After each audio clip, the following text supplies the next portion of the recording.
Hey y'all, it's March 5th or 6th or something like that up here in Minnesota, and we are experiencing an early-ish spring. So a lot of benefits there. And what I mean by early-ish spring is that we're starting to get sapping weather early. And what I mean by sapping weather is the maple sap is starting to flow.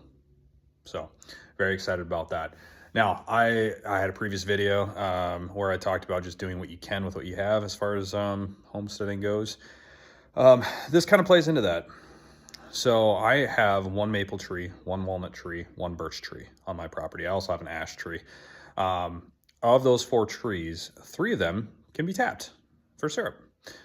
So I tapped my maple tree, I tapped my walnut tree, and I tapped my birch tree. And I'll show you all of that. And the birch is going to happen later. So basically what's happening right now is the daytime highs are hitting like 40s, sometimes 50s. Last week we had 60. And then the lows are hitting below freezing, so like 20s. And for maple and walnut, that's exactly what you want. You want those lows at night to hit like 20 to, anything below freezing.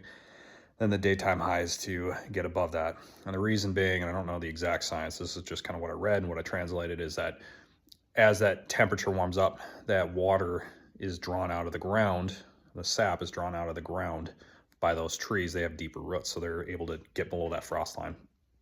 They're pulling that liquid up. Because that tree's warmer, it has a higher pressure inside of it.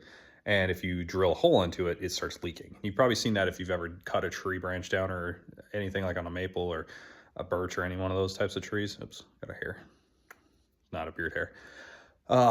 And yeah, basically what happens is that it's kind of like a balloon, like when you get actually like a water bottle. If you have that water bottle full, when it's cold out, when it's like 35 degrees, you have that water bottle filled and you let it sit there and then it warms up to like 80 degrees. There's a ton of pressure inside that bottle and you prick it, the water squirts out. It's the same effect with these trees. Now, there are some trees that, like the birch trees that I tapped, where that same principle applies, but they have shallower roots. So what you actually want is that ground temperature to be like 40 degrees or warmer. So the nights would hit like 40 degrees, the daytime temps would hit 50s.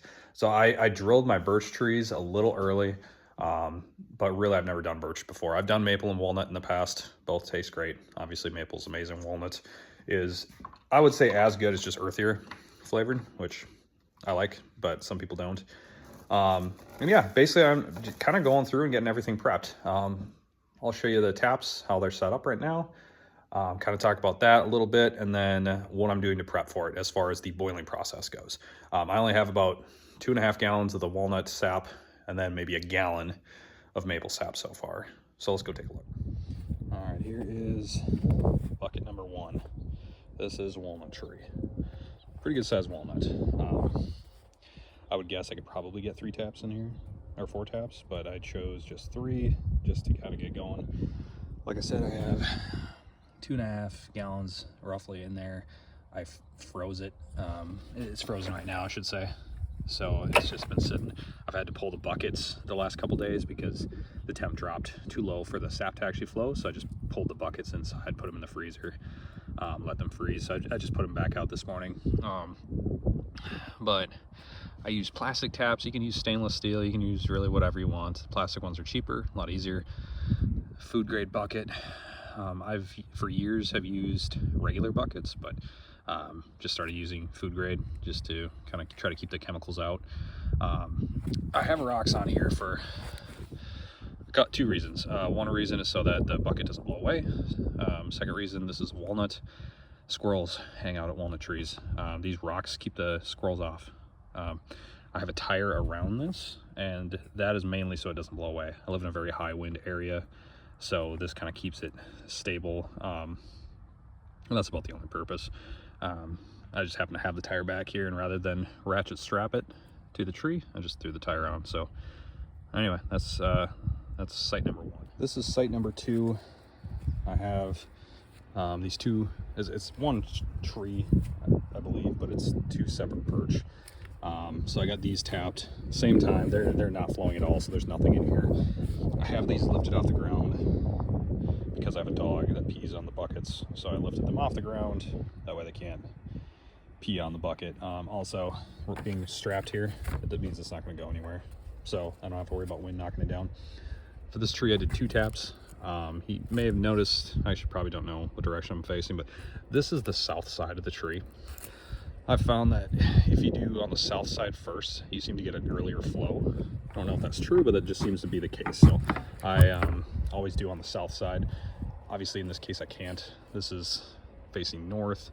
I put more taps in this tree because you can see it's cracking, and I'm actually cutting this down this spring. You can see all these cracks up here. So this tree is falling down pretty quickly, of course, right at my house. I put 3 taps in here. I would have put more, but I actually don't have any more taps. I ran out. So also empty, but kind of the same effect. Got it strapped up. So we'll see what happens. All right, site number 3 is the maple. This is the doozy. This is the good stuff. It's a pretty good sized maple, as you can see. I don't know what kind of maple it is. I think it's just like one of those ornamental maples. It's not a red maple. It's similar to that one down there, because it never turns red. The leaves stay green, and then there was the last leaves to fall. It's basically like every leaf falls around this whole area. All the ash trees, oaks, everything falls, and then we'll get a freeze, and then this thing will drop like 8 inches of leaves. So I really don't know what kind of maple it is, but it's producing a good amount of sap. You can see the frost line here. I'm about maybe a gallon and a half or so. Yeah, so we'll see what this thing produces. Now, getting the sap is pretty straightforward. You basically just collect it. You got to be careful. It does spoil fairly quickly, so especially if it's higher sugar or lower sugar concentration, it'll actually spoil faster because that sugar actually kills a lot of the bacteria. It creates an anaerobic environment. So like birch sap has low sugar content. It will spoil very quickly, whereas maple is a little longer, walnut's even longer yet just because it has a higher sugar content. So getting the maple or in the sap is easy, right? I mean, you basically just sit and watch it. I'm using 5-gallon pails. 5 gallons of sap sounds like a lot. It's really not, when you start boiling it down. Kind of a good rule of thumb for maples, like hard maples, is about 40 gallons to 1 gallon of syrup. So you have to boil. So if you have 40 gallons of sap, the ratio is about 40 to 1. So you need to boil down essentially 39 gallons of water out of that to get 1 gallon of syrup, which is insane, right? If you start thinking about it. So, I mean, I'm hoping to collect out of these trees.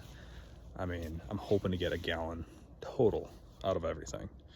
I mean, that's a pretty low number. I'll probably get more than that, but I mean, that's kind of what I'm going for now. So that's collecting the syrup, or the sap. What do you do with the sap once you have it? It's a good question. How many buckets do you have? How much freezer space do you have?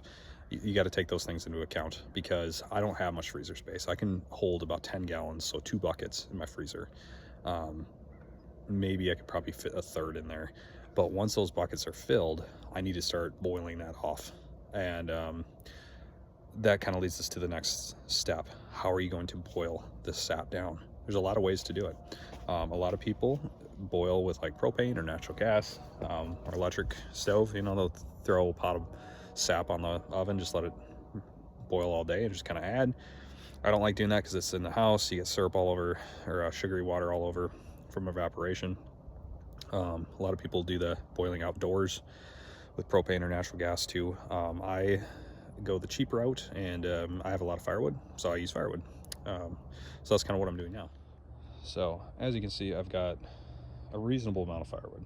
I mean, nothing crazy. I mean, you're not going to heat a house with this, but this is going to get me hopefully through the maple season here. And oh, I got another barrel over there, wheelbarrow full.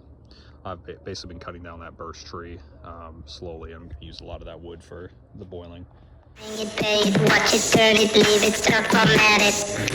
Technologic, technologic, technologic, technology. Buy it, use it, break it, fix it, trash it, change it, melt, upgrade it, chart it, hard it, zoom it, press it, snap it, work it, quick erase it, write it, cut it, paste it, save it, load it, check it, quick rewrite it, plug it, play it, burn it, flip it, drag it, drop it, zip and zip it, lock it, fill it, code it, find it, view it, code it, jump and lock it, turn. Alright, so you can see done a little splitting so far. I got a couple more left. Like I have that here. I'm not going to split that maple there. That's actually used for my workouts. But how do you boil this sap, you ask? Or maybe you don't, but I'm going to give you an answer. I'm doing so with this here burn barrel. Now it's upside down, so don't be too concerned. Basically, it's a little burn barrel. It's almost like a solo stove. You could use a solo stove too. But basically what I do, and I don't have it yet, but I'm going to put my grill across here. I don't have it out. Leaving a gap, so it's going to cover about half of this. Actually, I'm going to wire it to this. And then start a fire in the bottom. That fire is going to obviously burn. The heat's going to rise. I'm going to take a stainless steel warming tray, fill it with the sap, and boil it down. Takes a good amount of time, and basically just kind of come out here, throw some wood on the fire, and add some more sap. A lot of people don't like getting the smoke into the sap. I do. I think it tastes much better. The last batch I made tasted like marshmallows, like smoked like wood, marshmallows for a s'more. It was delicious. It takes a while though. I mean, to boil this down. I'll show you the process once I get to it, but right now I'm really just gathering resources. So I got my wood, got my burn barrel, I got my stainless steel warming tray all set up. Basically now I just have to wait for the sap to start flowing and get a good amount, and then I can start boiling.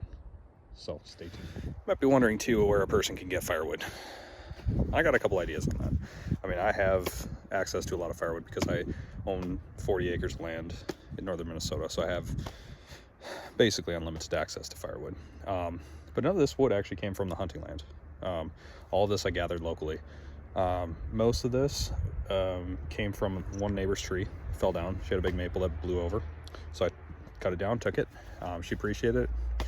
I was just happy to get the firewood. This oak here, this was given to me by a neighbor. It's been sitting around for years, so he just wanted to get rid of it. I took it away from him. He's just gonna throw it out, so why not? Other pieces that I have here, so pine. Like, I have quite a bit of pine, and I got this actually from the burn pile. So my county has, and that burn pile is full of unburned wood. So I just went there, dropped off a bunch of stuff this last fall, a bunch of leaves, and I saw a whole bunch of pine just stacked up, so I took it, and it was all cut like this. So all I have to do is split it now.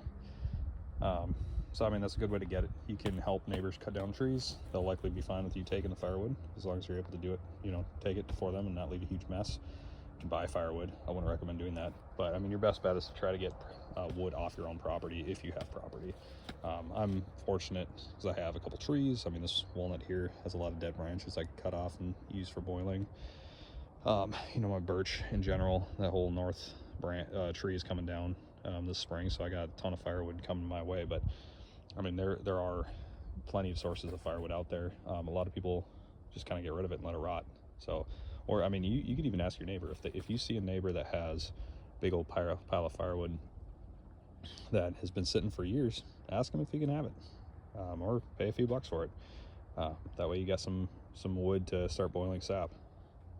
So we'll see you on the next video.